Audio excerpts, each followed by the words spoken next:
ಬರುವುದಿಲ್ಲ, ಅವ ಇದ್ದಾಗ ನೀವು ಬರುವುದಿಲ್ಲ. ಅದು ವಿಷಯ ಬೇರೆ. ಎಂತದು? ನಾನಿದ್ದಳಿಗೆ ಅವ ಬರುವುದಿಲ್ಲ, ಅವ ಇದ್ದಳಿಗೆ ನಾನು ಹೋಗುದಿಲ್ಲ. ಅದು ಎಂತದಕ್ಕಂತ ಗೊತ್ತಾಗುತ್ತಾ ಇಲ್ಲ. ಅದು ಏಕಪಾತ್ರ ಅಭಿನಯ ಅಂತ. ಇದು ವಿನೋದವ ನಿಮ್ಮದು. ಅವ ಇಲ್ಲದಾಗಾದ್ರೆ ಎಂತೆಲ್ಲ ಮಾತಾಡಿದ ಗೊತ್ತಾ? ಏನ್ ಮಾತಾಡಿದ? ನಾನು ಅವನ ಜೊತೆಗೆ ಬರ್ಬೇಕಂತೆ, ನಿಮ್ಮನ್ನು ಬಿಡ್ಬೇಕಂತೆ. ಎಂತ ಸುವರ್ಣ ಅವಕಾಶ ಕಳ್ಕೊಂಡ ನೀನು. ಅಂತ ಒಬ್ಬ ರಾಜಕುಮಾರ ಬಂದು ಬಾರೇ ಅಂತ ಕರೆಯುವಾಗ ಅವನ ಜೊತೆ ಹೋಗುದು ಬಿಟ್ಟು ಈ ಭಿಕ್ಷುಕನೊಟ್ಟಿಗೆ ತಿರುಗಾಡ್ತಾ ಇತ್ತು. ನನಗೊಂದಿಷ್ಟು ವಿಷಯ ಆದ್ರೂ ಕೊಡ್ತೀರ ನೀವು? ಹೆಣ್ಣಾದವಳಿಗೆ ಮದುವೆ ಎನ್ನುವುದು ಜೀವನದಲ್ಲಿ ಒಮ್ಮೆ ಮಾತ್ರ. ಹೌದು. ಅದರ ಹೊರತಾಗಿ ಕಂಡವರ ಜೊತೆಗೆ ಹೋಗುತ್ತಾರೆ, ಅವಳ ಹೆಸರು ಬೇರೆ ಆಗ್ತದೆ ಗೊತ್ತೇ ನಿಮಗೆ? ನಾ ಬೇಡವೆ ನಿಮಗೆ? ನೀನು ನನಗೆ ಬೇಕಪ್ಪ. ಅಯ್ಯೋ, ಇದೆಂತದ? ಹಣೆಯಲ್ಲಿ ರಕ್ತ, ಎಲ್ಲಿ? ಹಣೆಯಲ್ಲಿ ರಕ್ತ ಸುರಿತದೆ. ನಾನು ನೋಡ್ಲಿಲ್ಲ. ಎಂತದು? ಅದು ಕೆಂಪು ರಕ್ತ ಅಲ್ವಾ?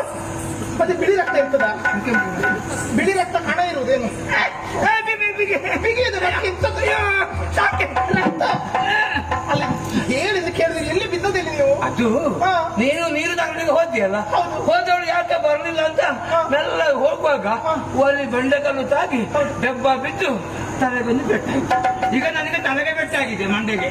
ಸುಮ್ಮನೆ ಅಲ್ಲ, ಅವ ನನ್ನ ಕೈ ಹಿಡಿದು ಎಳೆಯುವಾಗ ನಾನು ಕೊಡಪಾನದಲ್ಲಿ ಅವನ ಹಣೆಗೆ ಹೊಡೆದಿದ್ದೇನೆ. ಹೌದು, ನೋಡಿದ್ವಿ ನಾವು. ನಾನು ಹೊಡೆದದ್ದು ಅಲ್ಲಿ ಹಣೆಗೆ. ಅದೇ ಇಲ್ಲಿ ನೋವಾಗುತ್ತಾ ಉಂಟು. ಏನು ಸ್ವಾಮಿ, ನನಗೆ ಒಟ್ಟು ಗೊಂದಲವಾಗುತ್ತಾ ಇದೆ. ಅವ ಇದ್ದಾಗ ನೀವು ಕಾಣುವುದಿಲ್ಲ, ನೀವಿದ್ದಾಗ ಅವ ಬರುವುದಿಲ್ಲ. ಅದು ಹಾಗೆ. ನಾನು ಅಲ್ಲಿ ಹೊಡೆದ್ರೆ ಇಲ್ಲಿ ನೋವಾಗುತ್ತದೆ. ಏನಿದು? ಏನು ವಂಚನೆ ಮಾಡ್ತಾ ಇದ್ದೀರಾ ನೀವು? ಗುಣ, ನೀವು ನಗಾಡುತ್ತೀರಿ. ಇನ್ನು ನಿನಗೆ ವಂಚನೆ ಮಾಡುವ ಪ್ರಶ್ನೆ ಇಲ್ಲ. ಯಾರೋ ಒಬ್ಬ ಬಂದು ನಿನ್ನಲ್ಲಿ ಮಾತಾಡುವಂತ ಧೈರ್ಯ ಆತನಿಗೆ ಬಂದಿದೆ. ಸಾಧ್ಯವಿಲ್ಲ. ಹಾಗಾದ್ರೆ ನಿನ್ನ ಬಳಿ ಬಂದು ಅಷ್ಟೆಲ್ಲ ಮಾತಾಡಿದ ವ್ಯಕ್ತಿ ಬೇರೆ ಯಾರು ಅಲ್ಲ, ಅವನೇ ನಾನು, ನಾನೇ ಅವನು. ನಾ ಹೇಗೆ ನಂಬಬೇಕು ಹೇಳಿ? ವಿಶ್ವಾಸ ಬರುವುದಿಲ್ವೇ? ಆ ರೂಪವೇ ಕಣ್ಣ ಮುಂದೆ ಬಂದ್ರೆ ನಾನು ನಂಬಬಹುದು. ಈಗ ನೋಡಿ.